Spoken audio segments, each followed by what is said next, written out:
Yo, what's up mga ka-treasure? So, meron tayong bubuksan na package na medyo matagal na. Nakikita niya medyo lumang-luma na yung itsura ng kanyang bar or others bar ba? Kasi tagal na talaga to.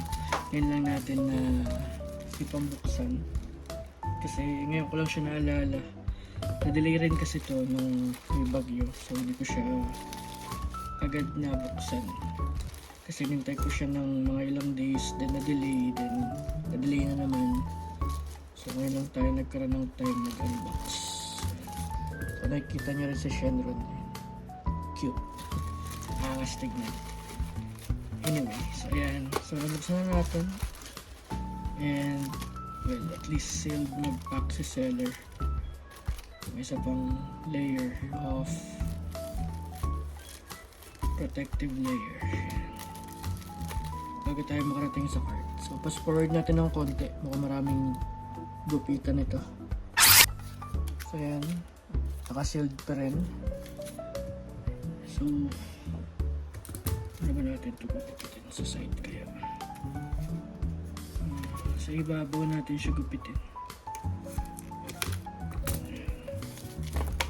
So, natanggal na natin. Ayan yung card.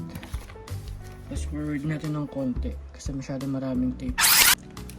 Ay nako, ayan, nabuksan na natin mga treasure. So kung doon sa seller, ang ganda niya mag-pack, sobrang talagang protected. Ang akin lang, medyo bawasan mo yung tape kasi lalo na't di naka-top loader ito. So maganda yung lalagyan mo, naka-sealed bag para hindi mag-moist and mag-bend yung card. Pero kung sobrang daming tape, di naman ang ilalagay mo, kailangan din gupitin. Baka mabend din naman itong mga cards, so sayang lang din. So ayun lang, pero good job sa pagpapak, talagang hindi siya mapupunit or magugusot. So meron tayong several cards na freebie galing sa seller. So ito yung something. Then meron siyang creature wizard na blue, and Everflame. Then ito talaga yung binili natin, Prisoner's Dilemma. So idadagdag natin yan sa ating deck. So maganda yung effect niyan. Opponent secretly chooses in silence. Then pipili sila. Tapos i-reveal din yun sa dulo. Then it will cost 4 damage or 8 damage din sa mga players.